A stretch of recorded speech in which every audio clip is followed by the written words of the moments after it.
Hello বন্ধুরা, কেমন আছো তোমরা সবাই? আবার একটা ছোট্ট মিনি ব্লগে সবাইকে অনেক অনেক স্বাগত।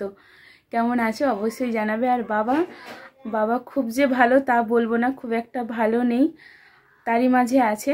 আর তোমরা এতক্ষণে পোস্ট পেয়েছো, আমি ফটো ছেড়েছি, রিলস দিয়েছি, ছোট ছোট ভিডিও দিয়েছি যে আমাদের বাড়ির পাশে এক রাধা গোবিন্দর মন্দির রয়েছে। সেখানে আমরা সারা রাত জুড়ে কতটা আয়োজন করেছি, কি আয়োজন করেছি সবটাই তোমরা দেখেছো হয়তো।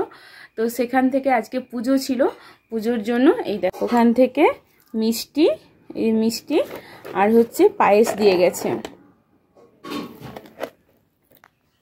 তো ওই ঠাকুরের পায়েস একটু বাবার মুখে এখন ছুঁয়ে দেবো, তারপর সান্নিককেও খাওয়াবো। আর বাবাকে জানো তো দুপুরে খাওয়াতে বসিয়েছিলাম, খুব একটা খায়নি, জাস্ট একটু খেয়েছে। ঢাকনা দিয়ে রেখে দিয়েছি। আর ওই সান্নিককে এখনও খাওয়ানো হয়নি, সান্নিককে খাইয়ে আবার বাবাকে একটু খাওয়াতে আসবো। বাবার সমস্যাটা কি জানো তো, একসঙ্গে না খেতে পারে না, মানে বড় জোর দুগাল খাবে, তারপরে সব মুখ থেকে বের করে দেয়। আবার 10 মিনিট পরে হয়তো আবার একবার ডেকে বাবা বাবা একটু খাও বলে আবার একবার খাবে, দুবার খাবে, তারপরে আবার মুখ থেকে বের করে দেবে। মানে এরকম কন্টিনিউ করতে থাকে আর কি। তো ওই রকমই কালকেও করে করে জানো তো রাত্রি 11টার সময় পুরো খাবারটা খেয়েছে। যাই হোক, খাওয়াতে হবে, শরীরটাকে সুস্থ রাখতে হবে, নইলে তো মানে এমনিতেই দুর্বল, তার উপরে আর দেখতে হবে না। এই দেখো বাবা বাবা, ও বাবা এখন বেঘোর ঘুমিয়ে নিচ্ছে, পরে আর মানে রাত ভোর জেগে থাকবে।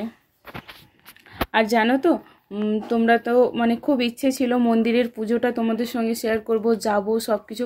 সকাল থেকে রেডি হয়ে সকাল সকাল স্নান টান করে রেডি হয়ে গিয়েও ছিলাম, কিন্তু দুঃখের বিষয় ততক্ষণে মানে ঠাকুরের যে ঘটোত্তোলন যে হয় ওটা হয়ে গেছে। পরে আবার যাব ভেবেছিলাম, কিন্তু ওই সত্যি কথা বলতে এতটাই বেশি ব্যস্ত থাকি এদেরকে নিয়ে, হুট করে কোথাও যাব বললে যাওয়া হয় না। যেরকম ওই যে রাত্রে সবাইকে খাইয়ে ঘুম পাড়িয়ে রেখে তবে আমি যেতে পেরেছি, বাবা যেরকম ঘুমায়নি, মাঝে মাঝে দেখতে আসতে হয়েছিল। ওই রকমই না, এদের সব কিছু কাজ কমপ্লিট করে রেখে দিয়ে তুমি যেখানে যাবে একটু নিশ্চিত, নইলে কিন্তু পারবে না। সেরকমই সকাল টাইমটা ঘুমোচ্ছিল বলে গিয়েছিলাম, তারপরে যাব করে আর যাওয়াই হলো না। এদেরকে নিয়ে অনেকটা ব্যস্ততায় দিন কেটে যায়। কী বলতো, সকাল থেকে সান্নিককে উঠিয়ে তাকে ব্রাশ করানো খাওয়ানো, আবার তারপর বাবার কাছে এসে বাবাকে ব্রাশ করানো খাওয়ানো, আবার তার কাছে গিয়ে তার মেডিসিন খাওয়ানো, এর কাছে মানে বাবার কাছে এসে বাবার মেডিসিন খাওয়ানো, তারপর নিজে স্নান পুজো টুজো করে আবার বাবুর স্নানের টাইম, বাবার গাছ পাঞ্চ করার টাইম দিয়ে, তারপরে তো বললাম যেন 10 মিনিট ছাড়া বাবাকে খাওয়ানো। এরকম কন্টিনিউ এগুলো প্রত্যেক দিন চলছে আর কি, আমার প্রত্যেক দিনের রুটিন। তো কোনো সমস্যা নেই, তবে যেতে পারিনি, খুব খারাপ লাগছে যে তোমাদের সঙ্গে আমি একটু ভিডিও শেয়ার করতে পারলাম না। মানে বিকেলের দিকে একটু যাওয়ার ইচ্ছে আছে, যদি সন্ধ্যাতে যাই তোমাদের একবার ঠাকুরের দর্শনটা করিয়ে আনবো।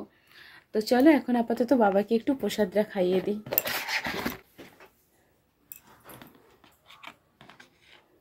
বাবা বাবা, এই যে দেখো দেখো দেখো, হাঁ করো। দেখো দুটো বালিশ দিয়ে উঁচু করে রেখেছি, একটু মাথাটা উঁচু করে রেখেছি, খাওয়াচ্ছিলাম তো। হাঁ করো খাও ছাড়ো ছেড়ে দাও। ঠাকুরের প্রসাদ খেয়ে নাও। জয় শ্রীকৃষ্ণ বলো, গোপাল আমাকে ভালো করে দাও, খেয়ে নাও। বলো রাধা মাধব আমাকে ভালো করে দাও, খেয়ে নাও। কই ও কাকিমা, এটা নিয়ে চলে যাও না গো, চামচটা ধুয়ে নাও। আর এই যে আমার কাকিমা মিষ্টিটা হ্যাঁ মিষ্টি দিয়েছে। না এখানে জল আছে, আমি ভাবছিলাম জলটা একটু লাগবে।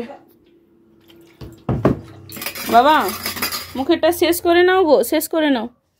বেঘোর ঘুমিয়ে ও থাক, যদি ঘুম থেকে উঠে একটু খেতে চায় খাবে খন।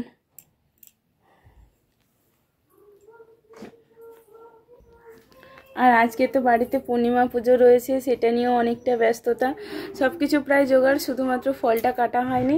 এখন সান্নিকে খাওয়াতে বসবো। তো চলো আবার কিছুক্ষণ পরে কথা হচ্ছে।